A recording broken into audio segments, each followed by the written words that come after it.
First of all, I'm Jaeger from one of the RAs in O'Donnell, for those of you who don't know. Woo! Yeah! So why care for a stranger? Why care for someone that might never repay whatever favor or help that you give them? Last semester, it was a pretty busy night, and I was walking back to O'Donnell at night. I had quite a bit of work ahead of me. I had a few projects I had to work on. And while I was walking back to O'Donnell, there's this guy that stopped me and said, "Hey, excuse me, do you know where the closest homeless shelter is?" And which I do know because we basically live right beside it. So I told him, "Yeah, I actually do know. If you just follow me, I can just point it out." So he followed me. I said, "It's actually right there. It's that building over there." And then we said our goodbyes. We both went our own ways.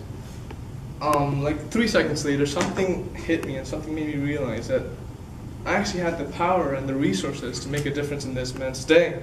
So I said to myself, what can I do to improve his day or maybe make a difference for him? So I thought of my resources and then I remembered, oh, well, maybe he's hungry. So I yelled across the street, "Hey, excuse me, are you hungry by any chance? Or have you eaten anything?" To which he responded, No, I haven't eaten, and yeah, well, that would be great if you have something to offer. So I said, yeah, I actually know of a place that's about 10 minutes away, and if you'd be willing to walk them out, we can just go there. So we did that, and I took him to a very fancy, very nice place. No one ever complains about the food. Everybody's always just loves the place. So I took him to McCormick. I swept him inside, and I showed him where the food was and all that stuff. And while he was eating, he was telling me the story and the reason why he was in the situation that he was in. It just so happens that about 5 days prior to me meeting the man, by the way, his name is Richie. So 5 days prior to me meeting Richie, him and Richie and one of his friends were in Milwaukee at a family member's birthday party. At about 2 a.m., Richie told and they were all drinking alcohol at the party and a little tipsy and whatnot.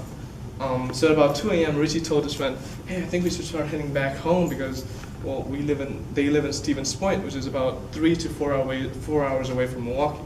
So it was getting pretty late. Richie told his friend, "We should start heading back to Stevens Point because, well, it's getting late." His friend agreed, and they got in the car.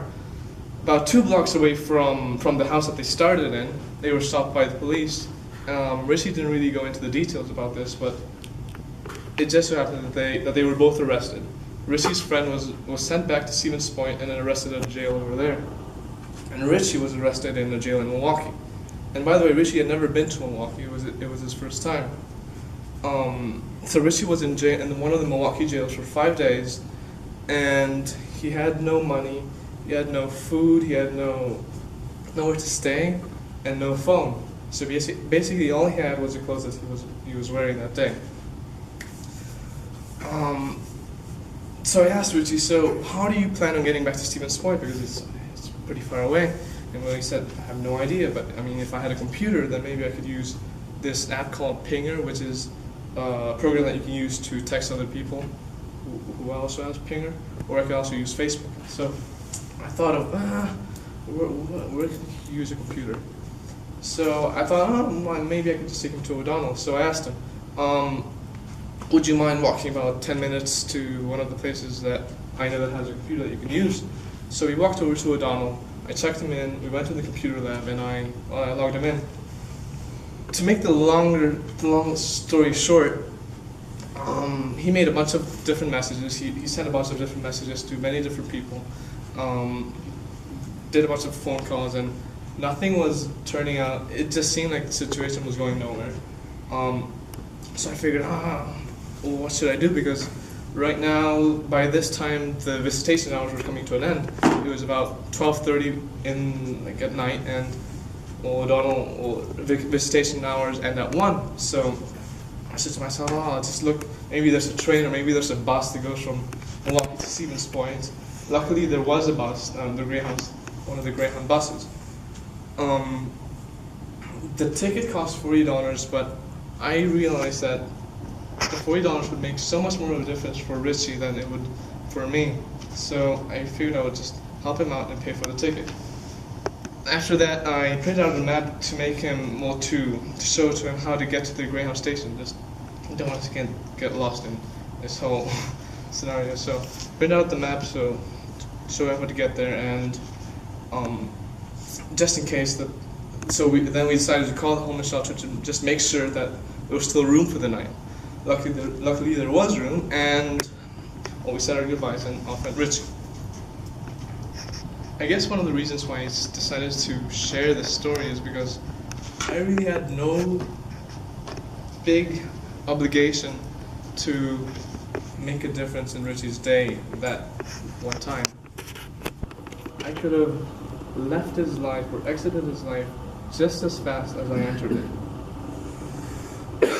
And the great thing about the people in this room is that you're all leaders. We're all leaders. We all have the power and resources to impact people, whether these people are residents or these people are people on the street or people who are currently homeless. Sometimes one of the biggest problems is that we just don't know how to help. Which is definitely a great issue. Like last year, I was in Straz and I noticed how they were just throwing away all these bakery, all the desserts and all that stuff when Straz was closing. This made me think, oh, how the heck are they throwing all this stuff away if there are people who are on the streets asking for food and money? So I was thinking, what the heck's going on here? So there was also this other lady in Straz who she works there. Her name is Sharon. She's very compassionate and is just devoted to helping other people. So I approached her about the idea of maybe creating a program where you donate all the food that is currently being thrown away to one of the several homeless shelters that are in Milwaukee. So she loved the idea, and I talked to several Sodexo representatives, and they all had different reasons for not going along with the idea. All reasons were relatively understandable, but nonetheless I was disappointed because it didn't work out. So I guess the reason why I shared this is because even if the idea doesn't work, or whatever you're thinking about doesn't work, there's no reason to not think of another idea. And I feel like this is a pretty good thought process to have, because such an idea, such a way of looking at things can be applied to absolutely everything in life, whether it's starting a service program, whether it's starting a business, whether it's starting a relationship, a friendship, anything. I believe I deserve nothing I have. I didn't do anything to be born into a family that would love me so greatly. I didn't do anything to be born into a family that would support the start of my education. And I didn't do anything to be born into a family that would just support me in all my endeavors. So this way of looking at things inspires me and encourages me to make a difference in other people's lives, because for all I know, I could have been more into their life. It is a fact that many people who are less privileged economically were born into their situation. And I'm not trying to say that the more money you'll have, the happier you'll be or the better you will live, or because it's all relative.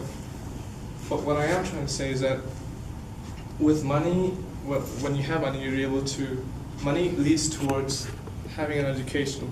When you have an education, it leads towards having opportunities. And when you have opportunities, you get the opportunity to fulfill your dreams. Therefore, I try to help because I want others to know that they're not in the struggle alone, and that there are people who are there to support them. Whether it's moral support, economic support, whatever, everybody has different resources and everybody has different ways of impacting other people. Sometimes all people need is hope.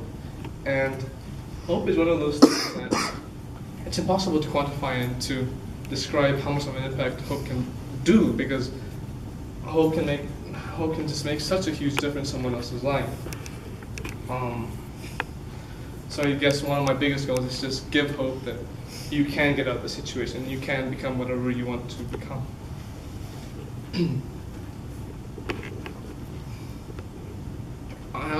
I have seen the acts of generosity and just care at a monumental scale, but I've also seen these acts of kindness and courage and friendship at an individual scale. And something I've learned is that they all matter. It matters if you affect 25 people. It also matters if you affect one person, since it's all relative. This is a great.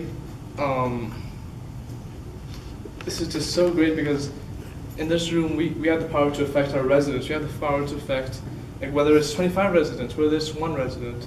We have the power to make that decision whether we want to affect all of them or one of them, which is a great way of perhaps looking at things. So, I mean, as I look around the room, I know that all of you are leaders, and I know that all of you are on your way or already have achieved huge amounts of success. So, if I may offer like a smaller reminder or something to keep in mind, don't wait till you make your first 100,000 or your first $1 million to make a difference in someone else's life. If you have something to give, just give it now. One of my favorite quotes of all time is one by Mark Twain, and it goes like this: "The two most important days of your life are the day you were born and the day you find out why." Thank you.